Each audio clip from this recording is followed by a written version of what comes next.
I sat at the edge of my bed, the soft quilt bunched beneath me, tying my shoelaces slowly, one loop at a time. I'd already put on my cardigan, brushed my hair into a neat twist, even dabbed on a little lavender lotion out of habit. I glanced toward the hallway, listening.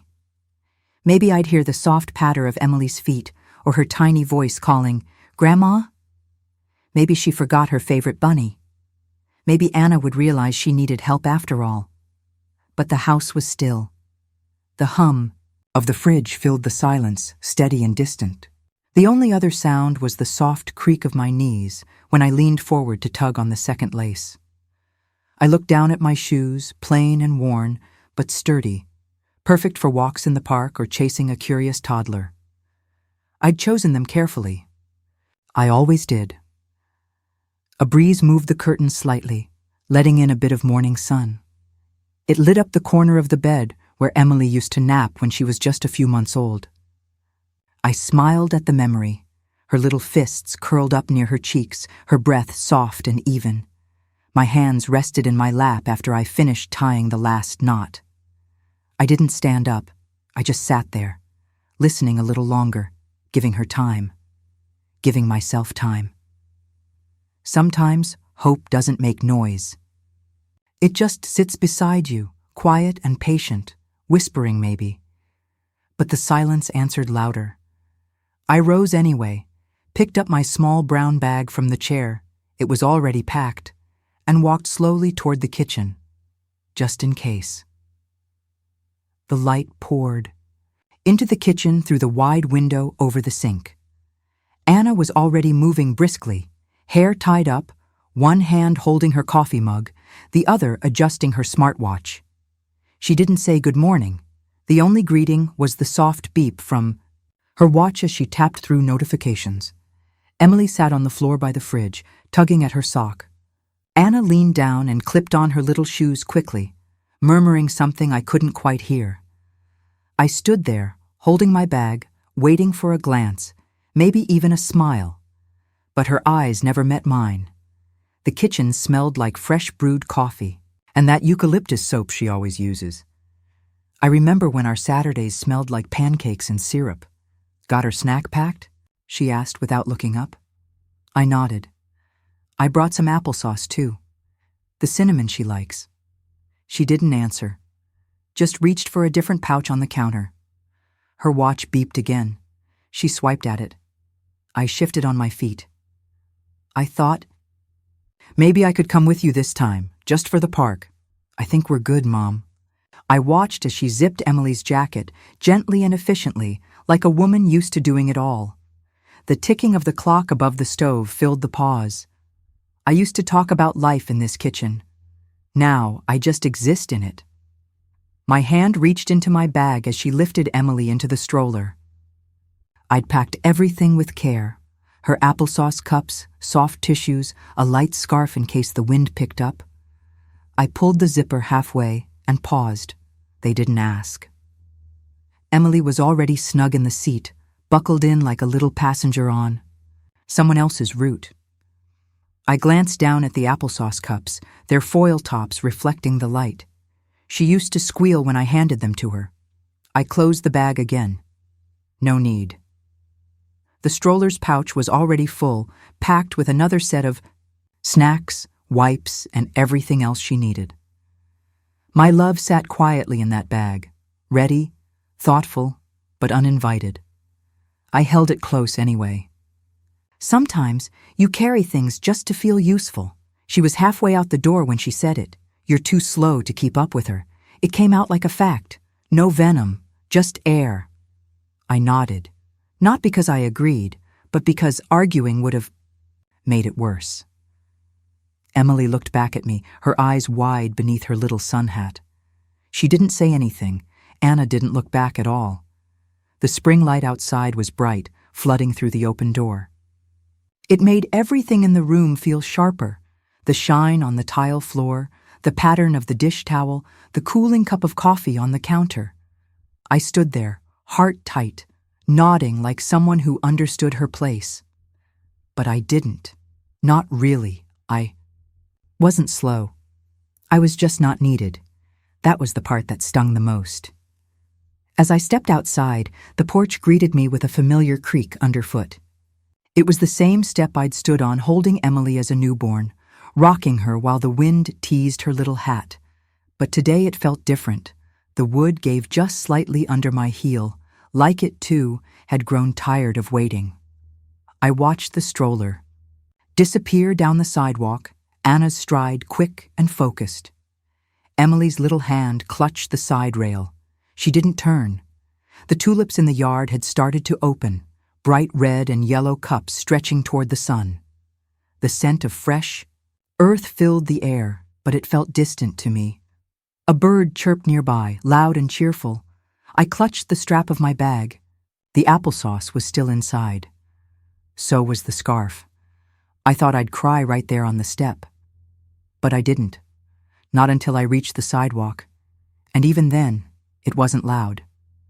Just a quiet stream behind my glasses, swept away by the spring breeze. Before anyone could notice, I wasn't slow, I just wasn't chosen. The rain tapped gently against the window, just enough to remind me I was inside, warm and dry. I stood at the kitchen sink, rinsing out the last of the soup bowls, my fingers moving slowly through the water. The scent of lemon dish soap always took me back, to when her little hands would reach for mine, sticky from breakfast syrup or finger paint. She never needed to ask. I always felt it, the soft tug on my sleeve or the sudden pressure of her palm pressing into mine. I can still feel it sometimes, even now. Her hand was so small, but the way she gripped me, it was like she believed I could move mountains, or at least guide her across a parking lot without letting go. "Don't leave me, Mama," she once whispered as we stood in the grocery store lot, her other hand clutching a coloring book. I remember how she looked up at me, eyes wide, trusting me more than the crosswalk light. I held her hand tighter and said, "I won't. I meant it. Now my hands are still strong in their own quiet way. But there's nothing left to hold. Emily doesn't need help crossing the street. And Anna, well, she doesn't reach for me anymore." I dried my hands with a towel and walked to the window. The garden was dark and wet, the porch light casting long shadows across the steps. I pressed my fingers to the glass, not sure why, maybe out of habit. There's a photo on the fridge, one of the old ones. She's got her arms around my neck, and her little fingers are curled into my sweater like roots refusing to let go. I remember the feel of that day, the warmth of her breath against my cheek. Sometimes I wonder if I dreamed it all, if that version of her ever truly existed outside my memory. But then I feel it again, soft and certain. The weight of her hand in mine, and I know she did. Even now I reach for nothing but air. The scent of tomato sauce still lingers in the corners of this kitchen, no matter how long it's been. It's baked into the walls, tucked inside the cabinet doors, living in the scratches on the countertop from years of cutting too fast while she waited impatiently for dinner. I remember those nights clearly. The chaos, crayons rolling off the table, juice spilling across worksheets, my knees aching from standing too long. But somehow I balanced it all, her on my hip, a spoon in one hand, and her homework in the other. "Mom, look, I colored you with a crown," she'd shout, waving a page with pink squiggles and hearts all over it. I'd nod, kiss her forehead, and keep stirring the sauce. That pot never burned, not once. I think the universe gave me that much. It wasn't just messes I cleaned.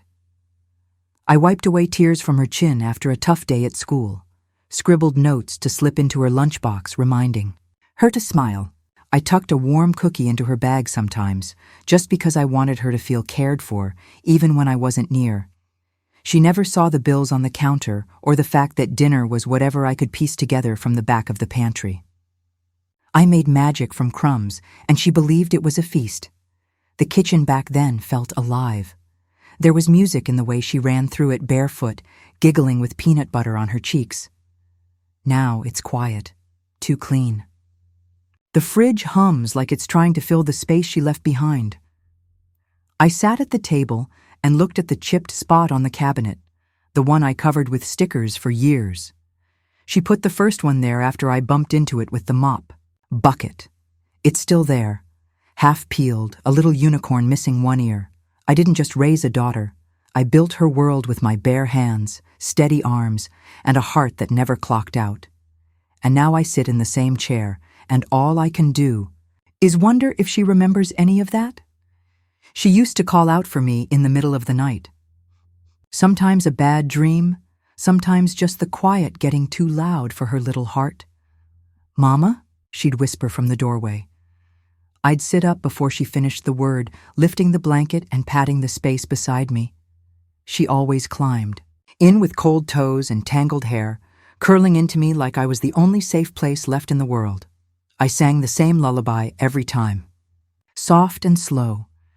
Even when my body begged for sleep, my voice never failed her. "I'm here," I'd say, fingers combing gently through her hair. "You're safe." The house back then creaked at night, the wind pressing against the windows, the heater ticking in bursts, but none of it scared her, not if she was pressed against my chest. Now the silence at night is a different kind. There's no tiny knock on my bedroom door, no small voice asking to be held, just the sound of the rain tapping the rooftop and the occasional groan from the old wood floors as if they even remember. I still wake up sometimes thinking I heard her call. I sit up, blinking at the dark, the echoes of old lullabies still hanging in the air like dust motes in moonlight. She doesn't need my voice anymore. Her world has new rhythms, new songs, but I still sing quietly, just sometimes, to the night, to the memory, to the girl who once made me her North Star.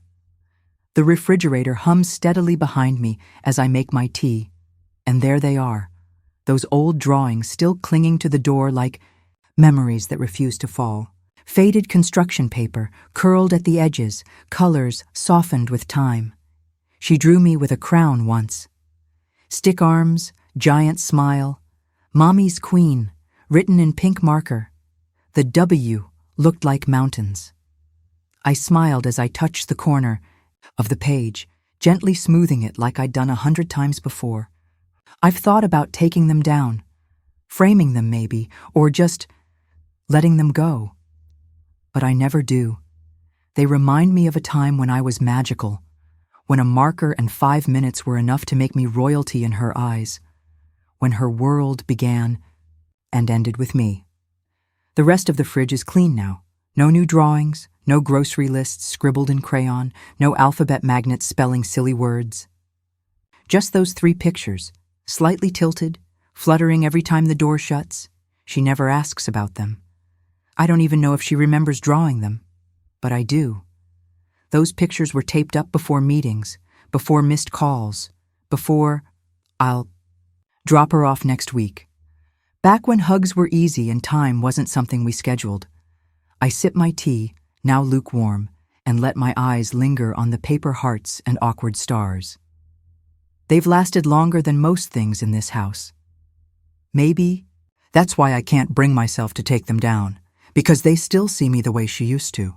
And on days when I can't see myself clearly, that's enough. The rain outside was steady, soft like a lullaby. I stood by the pantry, holding a can of soup, staring at the label like I didn't know what it was. There was a time I'd be up, before her, packing her lunch, folding her favorite jeans, leaving notes in the pocket. "You're brave. I love you. Don't let the math test win." And every storm that rolled through, she ran to me. I was her shelter. The arms she found when thunder scared her. The coat that always fit. The voice that made the lightning seem less loud. Now, I hear the thunder alone. I used to walk her into school, standing by the gate until she turned back one last time. She always did. That little glance. That little wave. I don't remember when. She stopped waving. I only remember the first time she didn't. Somewhere between high school and motherhood, I became part of the background, like the coat rack by the door. Useful, but unseen. I still keep her rain boots by the back door. Too small for her now. But I can't throw them away. Maybe I'm foolish.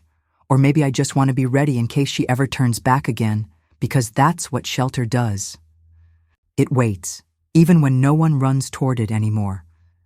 The kitchen clock ticked steadily above my head, each sound a quiet echo in an otherwise still room. I wrapped my fingers around the mug, letting the chamomile warm my palms. It didn't reach the rest of me. The chair creaked slightly as I shifted, and I glanced at the empty chair across from me. Her chair, or at least it used to be.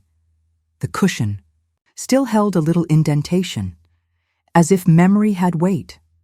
I stared at the clock. The second hand moved smooth and certain, like time didn't care it was leaving me behind. She used to rush in here late for school, crumbs on her shirt, backpack, half-zipped, talking faster than I could answer. Now it's just me, the tea, the ticking.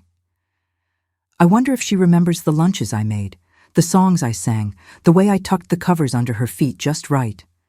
I remember it all, every small detail, every small kindness.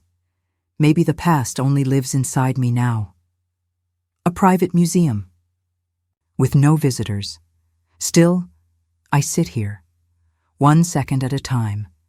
Because love, real love, doesn't need to be remembered to have mattered. It just needs to be true when it is real. I parked a little crooked in the driveway, didn't bother straightening out. I wasn't staying long. Just a quick stop to drop off a book I found at the store. It had soft watercolor illustrations and a little duck on the cover, the kind that makes you smile before you even open it. I'd wrapped it in pastel paper, sealed with a yellow duck sticker. Silly, maybe, but it felt right. I stepped up to the door, my fingers brushing over the bow. One last time. I imagined Emily curled up in my lap, giggling as I made the characters come to life with my silly voices, the turtle with a southern drawl, the pig who talked too fast. That was the plan. But stories don't always go as planned. When the door opened, the scent that greeted me wasn't baby lotion or Play-Doh like before. It was lemon cleaner. Sharp, fresh, like the whole place had been wiped down and pressed flat. Anna smiled, distracted. "Oh, hey, Mom. You didn't call." "I was just nearby," I said, holding the book up. "Found something I thought Emily might like." Her eyes flicked to the package and back to her phone. "Cute," she said. I stepped inside, the gift still pressed against my chest, corners crisp. I'd meant to give it to Emily directly, to read the first page right then and there. But instead, I heard someone laughing, soft and unfamiliar, and the story stayed sealed in my hands. She was sitting right there, on my daughter's couch, legs crossed neatly under her, Emily resting comfortably in her lap. A bottle tilted in one hand, burp cloth in the other. Confidence. At ease. She smiled when she saw me. Not startled, not unsure. Just a pleasant smile. Like I was the neighbor, not the grandmother. "Oh, you must be Anna's mom," she said cheerfully. Emily just finished her bottle. My mouth opened, but no words came. I nodded. Anna didn't introduce her, didn't explain. Just busied, herself in the kitchen, casually opening drawers as if this was all normal. I stood there, my feet glued to the rug. My heart didn't break in half. It crumpled quietly, like paper that had been folded too many times. Not out of jealousy. No, out of realization. I didn't know I'd been replaced until I walked in and saw it. This stranger knew where the burp cloths were. She knew how to rock her just right. And me?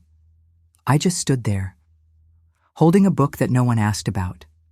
The door had creaked when I stepped in, same as always. It used to make Emily perk up, little legs scrambling on the hardwood as, "She came running! Grandma!" She'd squeal, arms outstretched, ready to be scooped up. But today, nothing. Emily sat calmly in the stranger's lap, patting the bottle with drowsy fingers. Her eyes passed right over me and settled on the spinning toy she held.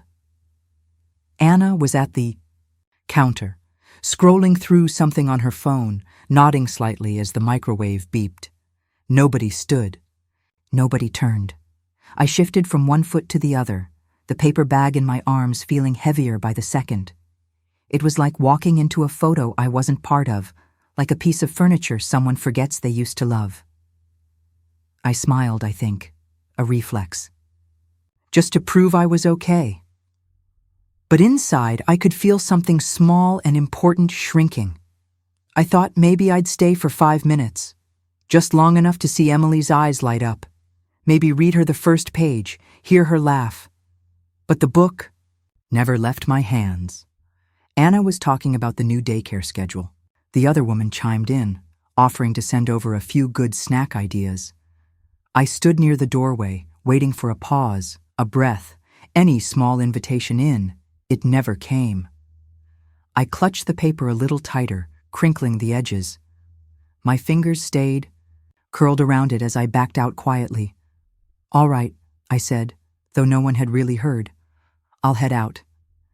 "Thanks for stopping by," Anna called absently. I nodded.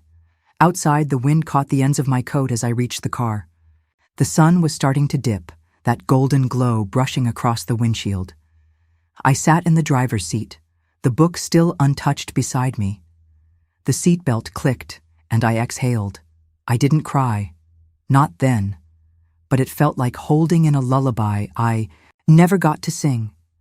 As I turned to go, Anna looked up and smiled, not the kind that reached her eyes. Not the one that used to mean, "Sit, stay, let's talk." It was a thin smile, courteous, the kind you give to a stranger in the grocery store when you both reach for the same box of cereal. "We had it covered," she said, just like that. I nodded. Of course. What else was there to say? But inside, something slowly unstitched. It wasn't anger. It wasn't even sadness at first. It was a quiet undoing, like threads slipping loose in the hem of a well-loved coat. She went back to her conversation. I turned toward the door. My steps didn't echo. The room swallowed them like I'd never been there. Outside, I paused on the porch, fingers brushing the duck sticker on the gift one last time. I had come with a story to share, but they'd already written a new one, and I wasn't in it. The yarn was buttercream yellow, soft enough to make even my old fingers feel young again. I bought it the day after Emily's birthday, thinking I'd make her something she could keep, something warm and hers. Each evening, I sat in my favorite chair by the window, the one that still leans a little to the right. The lamp beside me gave off a golden glow, and the air always smelled faintly of chamomile and the clean scent of wool. The hook clicked gently as I worked. Loop, pull through, knot, repeat. A rhythm I knew better than most conversations these days. I stitched little hearts into each corner, using a pink thread so soft it looked like frosting. I imagined her dragging the blanket behind her, one edge worn from the kitchen tile. I imagined her curling up with it on the couch, her fingers searching for those hearts like they held secrets. When I stitched the final row, I pressed my hand against it. It felt like love. I folded it carefully, tucking in the edges, smoothing the little tag I sewed with her name. I didn't know I was making something unnecessary, but I did know it was made with every thought of her. Every quiet hope that she'd feel me in the stitches, even if I wasn't there. The house smelled like lavender spray and baby wipes, clean, bright, not lived in. Anna took the bag from me with one hand while the other balanced her phone. She opened it, peeked inside, and smiled quickly. "Oh, we already have too many blankets," she said. Her tone was kind, soft even, but it didn't reach me. Not really. It hovered on the surface like steam from tea that had already gone cold. Chuckled lightly. "Well, it's always good to have an extra." She didn't respond. Just placed the bag gently on the edge of the counter, already reaching for something else. The silence stretched just long enough for me to feel it. I looked down at my shoes. The laces were uneven. Inside, something folded closed, like a curtain, pulled across a warm window. I nodded. Of course. She moved to the fridge, pulling out a bottle for Emily. I stood there quietly, hands still clasped together, wishing I had worn something with pockets to hide them in. Some rejections don't come with raised voices or slamming doors. Some come dressed in manners. I left the bag right there on the counter, where the sun from the window made the paper look like gold. I waited a moment, just in case. Maybe she'd glance at it again. Maybe she'd reconsider. She didn't. So I stepped back toward it slowly, hand hovering for a second too long. The paper crinkled softly as I picked it up, but the sound felt deafening against the silence in the room. Anna was pouring juice. Emily was babbling softly to herself. No one asked why I took it back. No one noticed. I walked to the door, pausing briefly as I adjusted the bag against my chest. "Thanks for stopping by," Anna called out. I turned just enough to nod, though I'm not sure she saw it. The hallway echoed beneath my steps. A rug was missing, I think. Something sounded emptier than usual. I didn't close the door hard. I didn't let it click too loud. Sometimes the deepest kind of disappointment is when no one stops you from walking away. The blanket unfolded slowly in my lap that night, each crease loosening like a sigh. I sat on the couch with the lamp on low, and a cup of tea I barely touched. Outside, a car passed, its headlights briefly lighting the edge of the room. I spread the blanket over my legs, smoothing the corners the way I used to tuck her in. It was meant for Emily, but tonight, it was for me. My hands felt old against the softness of the yarn, and for the first time in a long while, I didn't feel like the grandmother or the mother. I felt like the child, the one needing comfort. I ran my fingers along the little pink hearts in the corners. They were still perfect, still stitched with love, but no one wanted them. The silence around me felt full, like something had taken up space I couldn't name. Not anger, not even sadness, just a kind of knowing that settles in your chest and doesn't leave. I pulled the blanket up a little higher. Sometimes you have to cradle yourself when no one else remembers how. I traced one of the little hearts with my finger, its edge soft from handling, not worn, just touched. The stitches were still neat, the rows still even. But now they felt like words I'd written in a letter no one would read. It wasn't just a blanket. It was hours of thought, quiet hope, quiet love.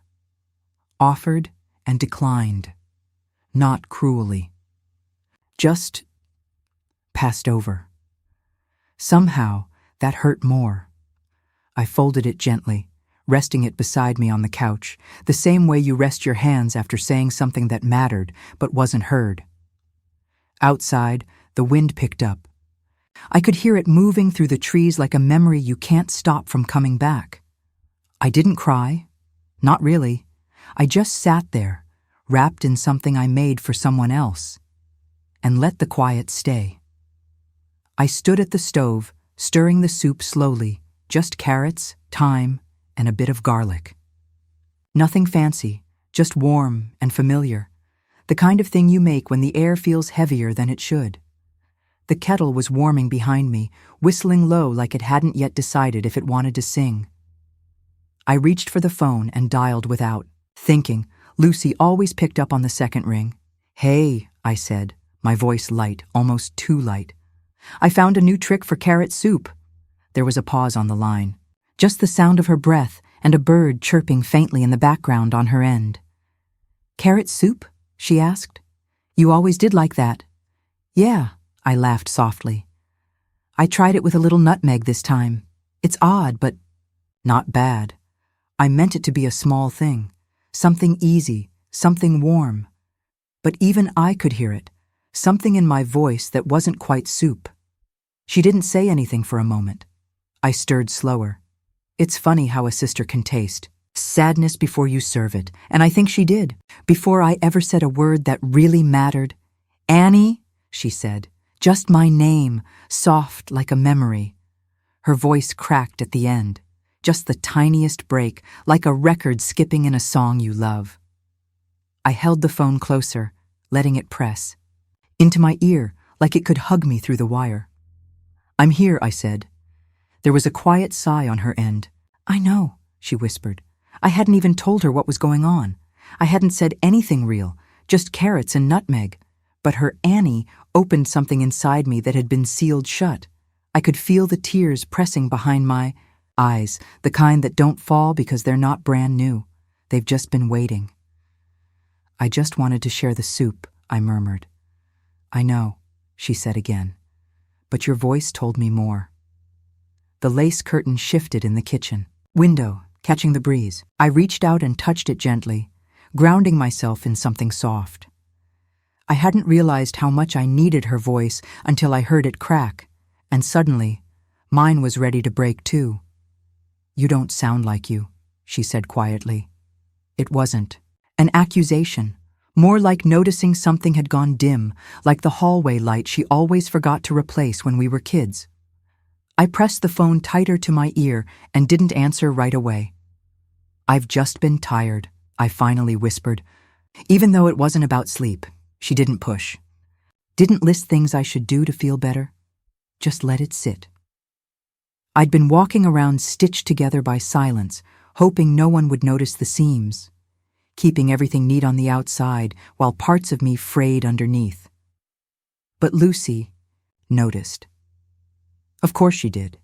Sisters see what the world walks right past. I leaned my hip against the counter, feeling the cold tile press into my side. The soup behind me simmered gently, forgotten.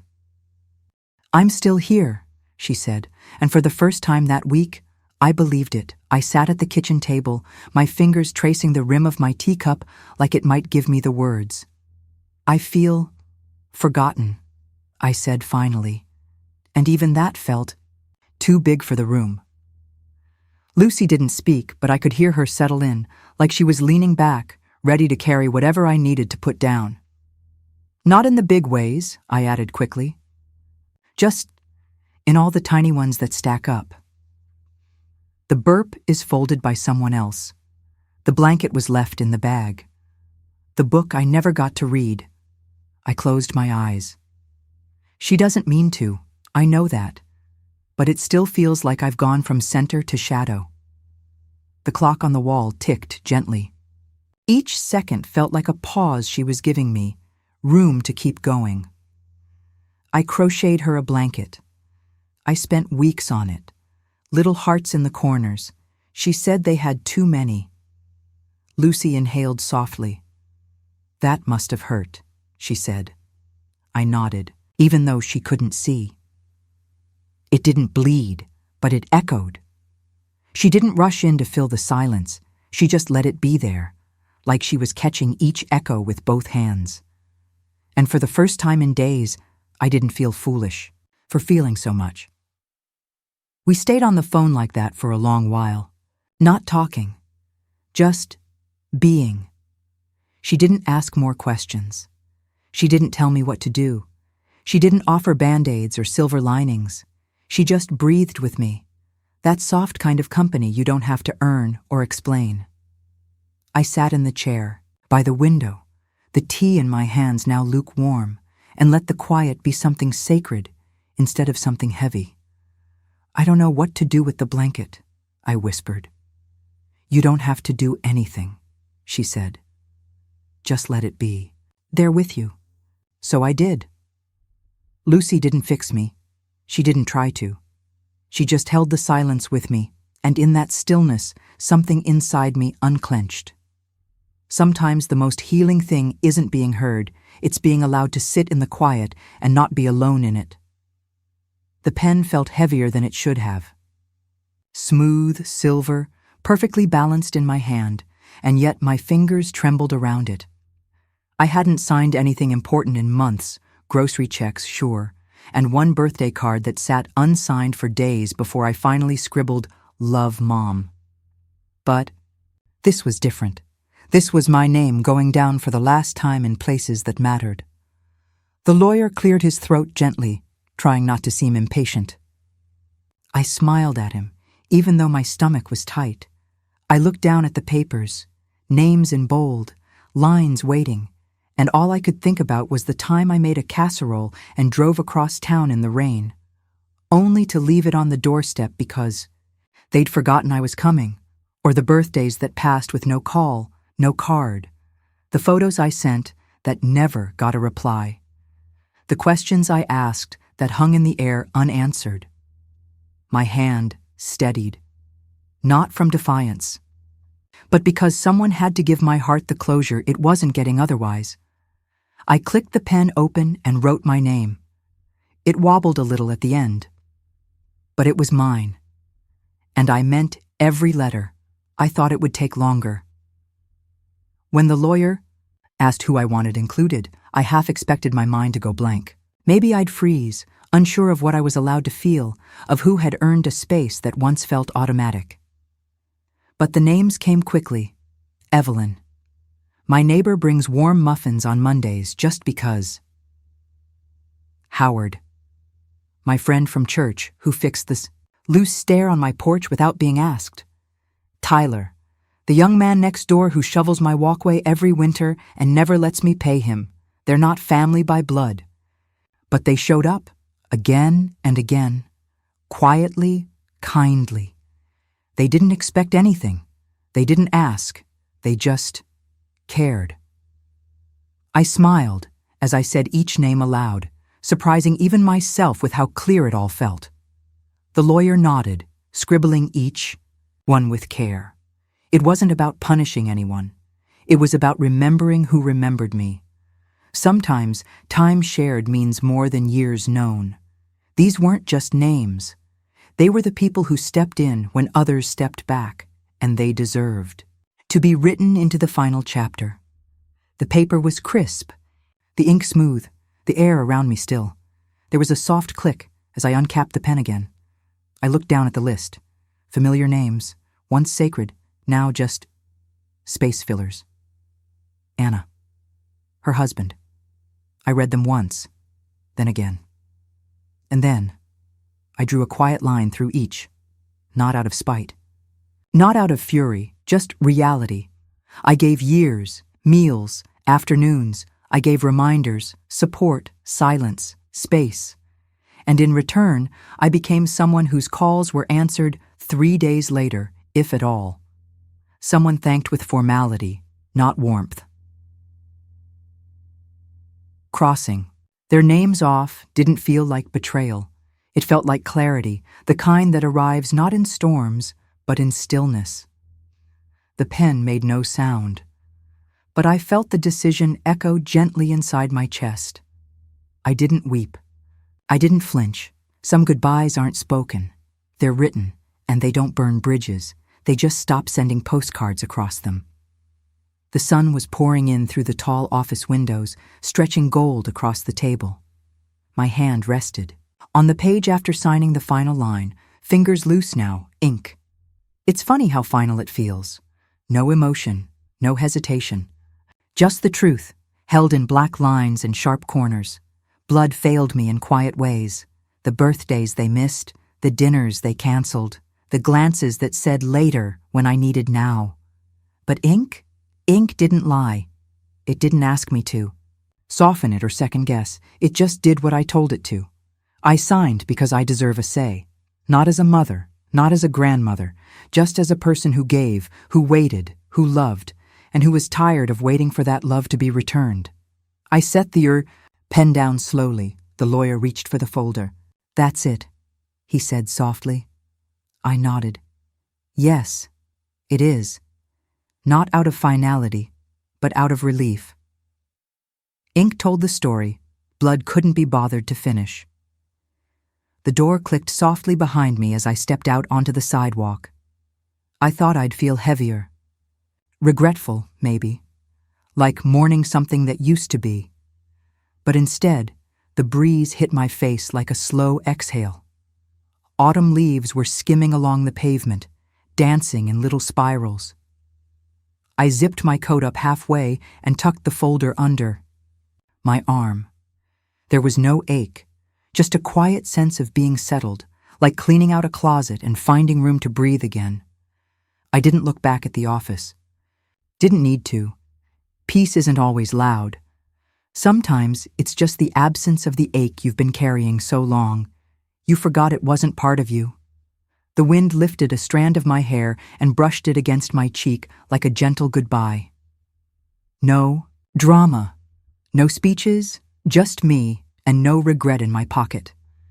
It started with little notes, tucked into the loop of the dog leash, folded just so, small square slips of paper with neat handwriting.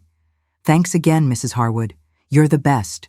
Or, hope today's quiet. You deserve a quiet day. They weren't long, just a sentence or two.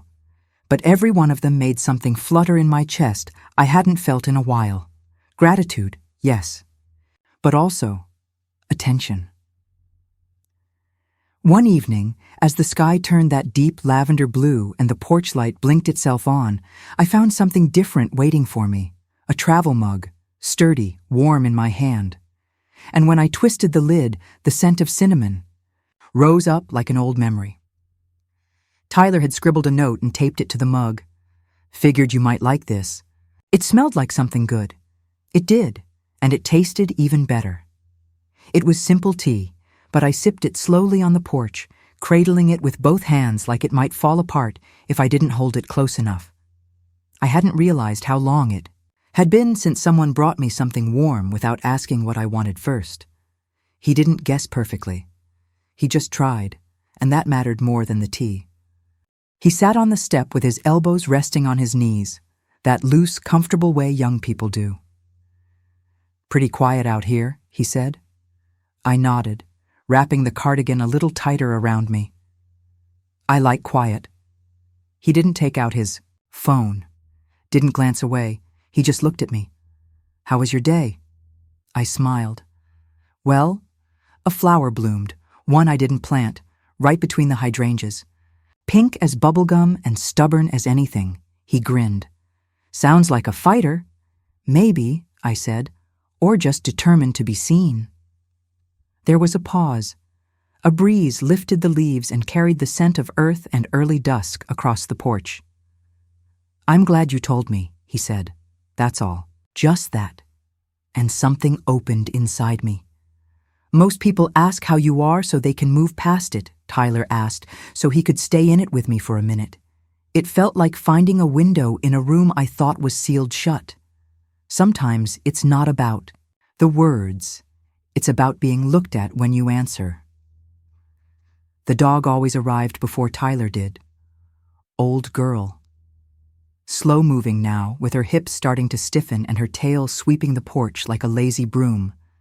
But every evening she curled beside my feet like she'd been doing it for years. No barking, no whining.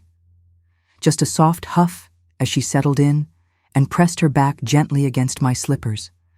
I used to read stories at night. Warm bottles, soft lullabies, rocking until someone else's breath deepened into sleep. Now, it was just this gentle weight against my feet. No demands, no pick-me-up, just presence. Some evenings I would talk to her, tell her what I saw in the garden, what the news said, what I wished I'd said to my daughter. She didn't answer. But she never left. And some days, that was enough.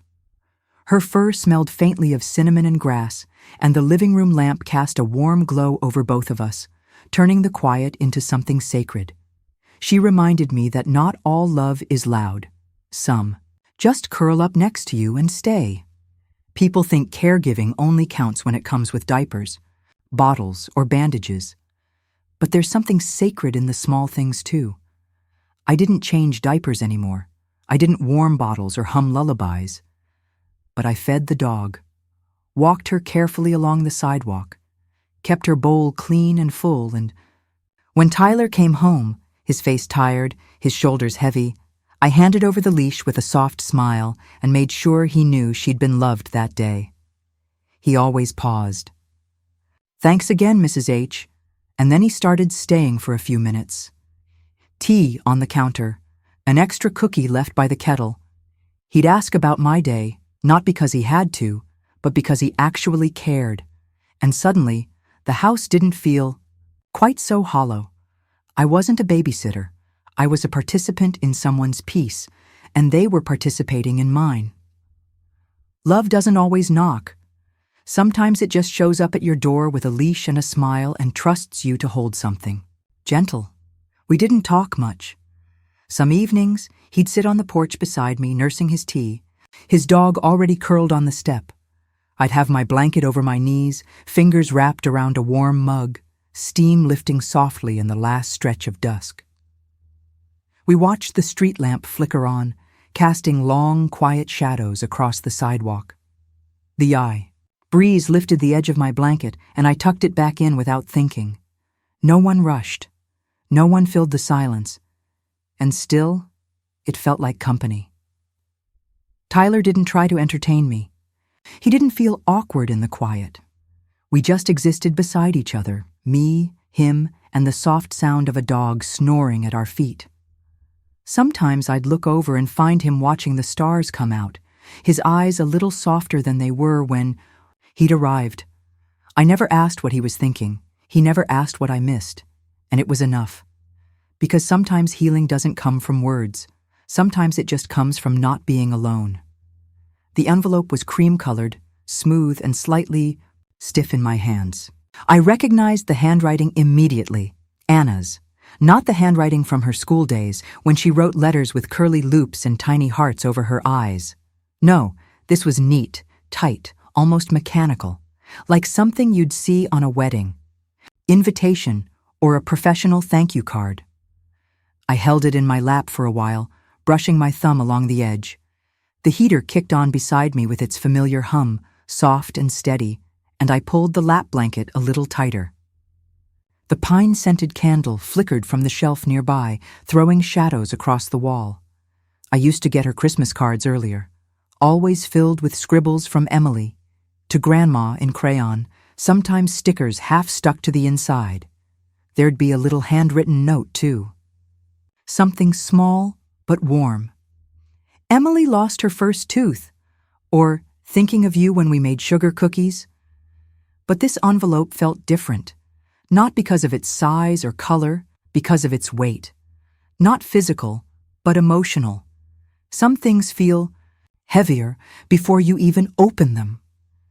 I turned it over in my hands one more time before finally slipping a finger under the flap, and I braced myself. I unfolded the card slowly, letting the photo fall out into my hand. There they were, Anna, her husband, and Emily, all smiling. The background was snow-covered trees, probably staged at one of those Christmas photo farms. They wore matching red sweaters. Even the dog had a bow tie. It was all perfectly arranged. Emily in the center, one hand on the dog's collar, the other resting lightly on her mother's knee. I looked closely. The photo was beautiful, sharp, framed just right, but I searched for something, anything that felt familiar. The sparkle in Emily's eyes when she used to run down my hallway. The dimple on Anna's left cheek she got from me. But there was nothing for me there. This wasn't a picture meant to be treasured. It was a picture meant to be sent. I sat back against the couch, the soft flannel blanket warm across my lap. Outside, snow had just started to fall, quiet and slow, like it respected the silence of the room. I ran my thumb over the edge of the card. It was lovely, and it made me feel absolutely nothing. The inside of the card was blank, except for 4 words. Typed. Hope. You're well. That was it. No signature, no note, no love, Anna. Not even a quick, we miss you. Just a salutation that could have come from a neighbor, a dentist, or someone who once borrowed my casserole dish and forgot to give it back. I used to get letters from Emily, smudged with markers and fingerprints. Once she drew a picture of a snowman that looked more like a jelly bean wearing buttons. I still have it tucked in the drawer near my tea. This card? It didn't smell like crayons or cookies. It smelled like printer ink. I held it under the lamp beside my chair, trying to find some trace of her, of them, but there was none. The candle nearby had gone out on its own, and I hadn't even noticed. I lit it again. Cinnamon and pine filled the room. Warmth returned to the air, but not to my chest. I leaned back in the chair and stared at the card. Hope you're well. They were just words, and somehow not enough to hold anything at all. I walked over to the fireplace, the card balanced lightly in my hand. The garland on the mantel had started to wilt, just slightly, needles curling at the edges. I made a mental note to mist it in the morning. I lined the card up with the others, a handmade one from my neighbor Margaret, a photo of the Thompsons' new puppy, and a sparkly tree from my old co-worker Jan. I placed Anna's card off to the side, slightly crooked. It looked out of place, not because of the style, but because it lacked something the others had: effort, warmth, a sense of being chosen.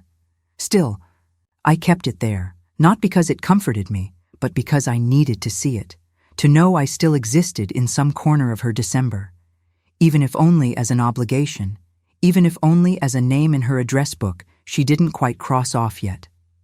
The fire crackled softly behind the glass. I reached for the poker and adjusted the log, more out of habit than need. I dusted the mantel one more time and looked at the card. Sometimes we keep things not because they bring joy, but because we're afraid of what it means to let them go. Free. Room had gone dark, and I hadn't noticed. The candle burned low. The fire had faded into quiet orange coals. I sat there, eyes on the card still propped on the mantel, my tea gone cold beside me. The hum of the fridge was the only sound in the house. I didn't feel sad. Not exactly. Just still. I didn't move to turn on the music. I didn't light the tree. I just watched the shadows stretch across the wall, long and soft, like memories that don't ask for much. She hadn't said much on the card. And for once, neither did I. There's a strange peace in not trying to fix what doesn't want to be fixed. I breathed in the quiet, let it settle in my chest like snow, and I realized that sometimes when the words don't come, the silence says enough. She sent a card. I opened it. That was the whole exchange. And in that small, quiet ritual, I found something that resembled closure, not the warm kind, but the kind that lets you sleep. She walked in like someone arriving for an appointment, not late, not early, just calculated. "Hi, Mom," she said, her voice light, a little rehearsed. She had on a camel-colored coat, the kind with a belt that ties at the waist. Her purse was expensive, sleek, and cream-colored, definitely not something I would have picked for her, and certainly not something I'd ever seen her carry before. The perfume reached me before she did, floral and clean, sharp in the air. It wasn't the scent of childhood hugs or birthday mornings. It was new, polished, unfamiliar. It smelled like the years I hadn't been in her life. I smiled gently, motioning toward the kitchen. The kettle just clicked off. She nodded and followed, her heels soft against the hardwood. The light coming through the curtains was dull, overcast, just enough to see by, not enough to feel warm. I poured the tea into the mugs, cinnamon. For me, chamomile for her. I remembered that it used to be her favorite. She didn't notice, or maybe she just didn't say. We sat down at the table, hands wrapped around cups, steam rising between us like a fog we weren't ready to walk through. She sipped once. I hadn't yet. We spoke of safe things, the weather, Emily's new teacher, a coffee shop she liked downtown that served little sugar cubes in tiny glass dishes. I smiled, nodded, asked polite questions. "Oh, that's lovely." She must be growing so fast, but inside I felt the questions press against my chest like unopened mail. Did the blanket ever get used? Did she ever read the book I left on the counter that day? Did she know how long I sat with that tea the night the Christmas card came? But none of it made it past my lips. She stirred her tea gently, not drinking it. The spoon made a soft clinking, sound that filled the space where truths might have lived. I took a slow breath and looked out the window. Oak leaves blew across the walkway, crisp and unbothered by everything we weren't saying. Grief doesn't always shout. Sometimes it stirs the spoon and says, "Isn't it funny how fast this year flew by?" And sometimes we agree, not because it's true, but because the real answer would ask too much. She glanced toward the sideboard and then down at her cup. "So, did you ever update things?" she asked. Her voice didn't change. Still calm, still neutral, like she was asking about a grocery list or whether I'd remembered to change the smoke detector batteries. I blinked once, letting the words settle. There was no accusation. No warmth either. Just a question. A question that knew exactly what it was asking. Not about me, not really, about what was once hers, about what might be, what might not be. I sat back a little, letting the steam from my mug warm my face. The clock on the wall ticked loudly all of a sudden, each second like a small knock. "Updated?" I echoed softly. "Yes," she nodded once. "Okay, nothing else." I could smell the lemon polish from the morning, still clinging faintly to the sideboard. The whole room looked ready, like it had been waiting to be asked something that never came, and now that it had, it all felt smaller. Not cruel, just empty. Sometimes what doesn't get said tells you exactly why they came. I looked her in the eyes, not hard, not with pain, just steady. "I didn't think you'd want the burden," I said. Her eyebrows shifted just slightly, but her mouth didn't open. I didn't rush. I didn't explain. I let the truth sit in the space between us like a folded quilt laid across. A cold lap. She could pick it up or leave it where it was. I wasn't going to smooth it out for her. I used to explain myself. Every decision. Every pause. But love, real love, doesn't need footnotes. It just needs to be shown. And when it's not wanted, it doesn't beg to be seen. She looked down at her cup. The steam had stopped rising. "Okay," she said quietly. "Just one word. But it feel like a stone in a pond, no splash. Just ripples and then silence. Not tense, not angry, just final, like the kind of silence that knows there's nothing else worth saying." She reached for her coat slowly, folding it over her arm like it might shatter if she moved too fast. I didn't help her, not out of anger, just because she didn't need help. She looked around briefly, eyes touching the mantel, the photo frames, the edge of the kitchen doorway, like she was seeing it all for the first time, or maybe for the last. "Thanks for the tea," she said. I nodded. "Of course." Her shoes made soft sounds against the floor as she crossed the hallway. The same floor she used to run across in socks when she was 6, hair wild and cheeks flushed. The same hallway she once dragged birthday balloons through, giggling. Now it was just quiet. She opened the door. The wind slipped in before she did. It was cool, clean, and full of nothing. I watched her walk down the steps, her shoulders straight, her pace measured. I didn't cry. I didn't call after her. Some goodbyes don't need tears. Some don't even need words. Some just come. Stay long enough to ask what they really came for, and leave with the silence they brought in. And sometimes you're left not heartbroken, just finally free. The kettle whistled gently, not urgently, just enough to pull me from my thoughts. I turned off the stove and reached for my favorite mug, the one with the chipped handle and faint floral print that never quite washed out. 2 teaspoons of sugar, not 3. A small dash of cinnamon, no honey, no lemon, just the way I've always liked it, even back when everyone else preferred mint or plain old black. I used to make tea to match someone else's tastes, just like I used to pick the movie they'd want or bake the cookies with fewer walnuts because that's how she liked them. But now, I brew for comfort. I stepped onto the porch with both hands wrapped around the mug, letting the warmth reach my knuckles, the ones that ache more than they used to. The light was fading, that in-between hour where everything looks dipped in gold. I sat in the old rocking chair, The one Harold painted for me back in '82, and I took a long sip. The cinnamon hit just right. Warm, steady. I breathed in the steam and the scent of honeysuckle blooming across the fence.